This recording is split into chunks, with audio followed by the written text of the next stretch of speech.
স্বপ্নকে বিশ্বাস করেই আমি দক্ষিণ এশিয়ার মধ্যে সফলতম হতে পারতাম, তাহলে এত ছোট স্বপ্ন দেখতাম না, আমি পুরো পৃথিবীর মধ্যে সফলতম হওয়ার স্বপ্ন দেখতাম। কিন্তু স্বপ্ন এবং বাস্তবতার মধ্যে অনেক পার্থক্য রয়েছে। আজকে তাদের 3 বক্তা যে তথ্যগুলো দিয়ে গেলেন, তাদের তথ্য অনুযায়ী 1971 থেকে আজকে 2022 সালে এসে বাংলাদেশ প্রত্যেকটি ক্ষেত্রে উন্নত হয়েছে। হ্যাঁ, আমরা বিশ্বাস করি উন্নত হয়েছে, কিন্তু দক্ষিণ এশিয়ার অন্যান্য দেশ কিংবা পৃথিবীর অন্যান্য দেশ কি বসে রয়েছে? বিজ্ঞ বিচারক মন্ডলী একটু লক্ষ্য করুন, 2020 সালের তথ্য মতে বাংলাদেশের যে অর্থনীতি, এটি হচ্ছে বিশ্বের 35তম বড় অর্থনীতির দেশ, যেটা 2035 সালে গিয়ে হবে বিশ্বের 25তম বড় অর্থনীতির দেশ।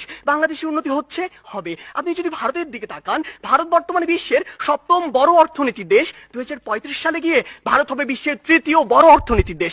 ভারত আপনার দিকে তাকিয়ে বসে রয়েছে না, দক্ষিণ এশিয়ার অন্যান্য দেশ বসে থাকছে না, পৃথিবীর অন্যান্য দেশগুলো বসে থাকছে না।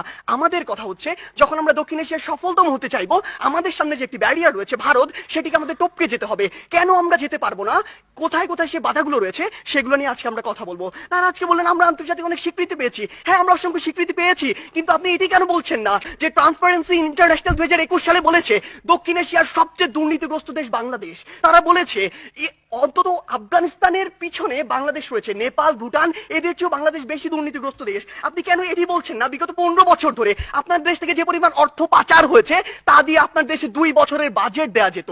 আমাদের সমস্যাগুলো এই জায়গায়। আপনি শিক্ষা নিয়ে কথা বলছেন, বাংলাদেশের শিক্ষা খাত যদি লক্ষ্য করুন, পৃথিবীর কোন মধ্যম আয়ের দেশ, স্বল্প উন্নত দেশ কিংবা উন্নত দেশে জিডিপির মাত্র 2% শিক্ষা খাতে বরাদ্দ দেওয়া হয় না, বাংলাদেশে মাত্র 2% দেওয়া হয়। শুনে অবাক হবেন, এই 2%-এর অধিকাংশই চলে যায় আমাদের ওই শিক্ষক কর্মকর্তা কর্মচারীদের বেতন দিতে। আপনি যদি লক্ষ্য করুন যে আজকে কেন ভারত আপনার চেয়ে এগিয়ে থাকবে, আজকে এই পজিশন দাঁড়িয়ে পৃথিবীর যত মাল্টিন্যাশনাল কোম্পানি রয়েছে তাদের যদি একটি তালিকা করেন, সেরা 10টির অন্তত 9টি পাবেন যেখানে ভারতের যারা রয়েছে তারা সিইও, কিন্তু বাংলাদেশের একটিও পাননি, আগামী 10 বছরেও পাবেন না। এই ক্ষেত্রে গুরুত্বপূর্ণ কিছু কথা রয়েছে যেগুলো আপনারা উপেক্ষা করে যাচ্ছেন।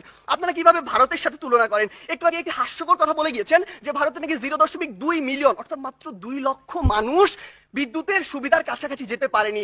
আপনি একবার চিন্তা করেছেন ভারতের জনসংখ্যা কত? 130 কোটি জনসংখ্যার একটি দেশ, আর আপনি 17 কোটি জনসংখ্যা নিয়ে ভারতের সাথে তুলনা করছেন। আপনি যদি 17কে 130-এর সাথে তুলনা করে সে অনুযায়ী গুণ করতেন, তাহলে দেখবেন ভারত আপনার চেয়ে অবশ্যই এগিয়ে রয়েছে। আপনি আজকে কথা বলছেন বাংলাদেশের বিভিন্ন খাত নিয়ে, কৃষি খাতের কথা বলছেন। বাংলাদেশের কৃষি খাতের জন্যই আমাদের কারো ভুগতে হবে। বাংলাদেশের কৃষি খাতে আপনি এই জরিপে আর আপনার এই পরিসংখ্যানে যা দেখাচ্ছেন, কৃষকের কাছে যান সেটি দেখতে পাবেন না। কৃষক আজকে তার ধানে আগুন পর্যন্ত লাগিয়ে দেয়। আজকে কি হয়েছে? আজকে হয়েছে যে পুরো বাংলাদেশের যে হাসপাতালের যে সিস্টেম, স্বাস্থ্য খাত, এটি 8 থেকে 10টি কোম্পানির হাতে, মানুষের হাতে জিম্মি রয়েছে। এটি থেকে বের হয়ে আসতে হবে। আজকে আমাদের ঢাকা শহর কেন্দ্রিক সবকিছু সেন্ট্রালাইজড হয়ে গিয়েছে, এখান থেকে ডিসেন্ট্রালাইজ করতে হবে। ঢাকা শহর পৃথিবীর বসবাসের অনুপযোগী শহরদের মধ্যে অন্যতম। এই অন্যতম হওয়ার যে কারণটি, এই অন্যতম কারণটি হচ্ছে এটি। আমাদেরকে এই জায়গাগুলোতে কাজ করতে হবে। আপনি ডেল্টা প্লেনের কথা বলছেন, আপনি প্যারিস চুক্তির কথা বলছেন। এই প্যারিস চুক্তি থেকে যেমনটি ট্রাম্প করেছিল, যখন ইচ্ছা তাদের স্বার্থ থাকবে না, বের হয়ে যাবে। আপনাকে আপনাদের নিজের স্বার্থ দেখতে হবে। আপনি দেখবেন ওই কার্টাগোনা প্রোটোকল চালু হয়েছিল ঠিকই, যুক্তরাষ্ট্র মনে করেছে যে পরিমাণ কার্বন নিঃসরণের লিমিট দেওয়া হয়েছে সেটা তার পক্ষে মানা সম্ভব না, সে বের হয়ে গিয়েছে। তারা সেইটুকুই লক্ষ্য করবে।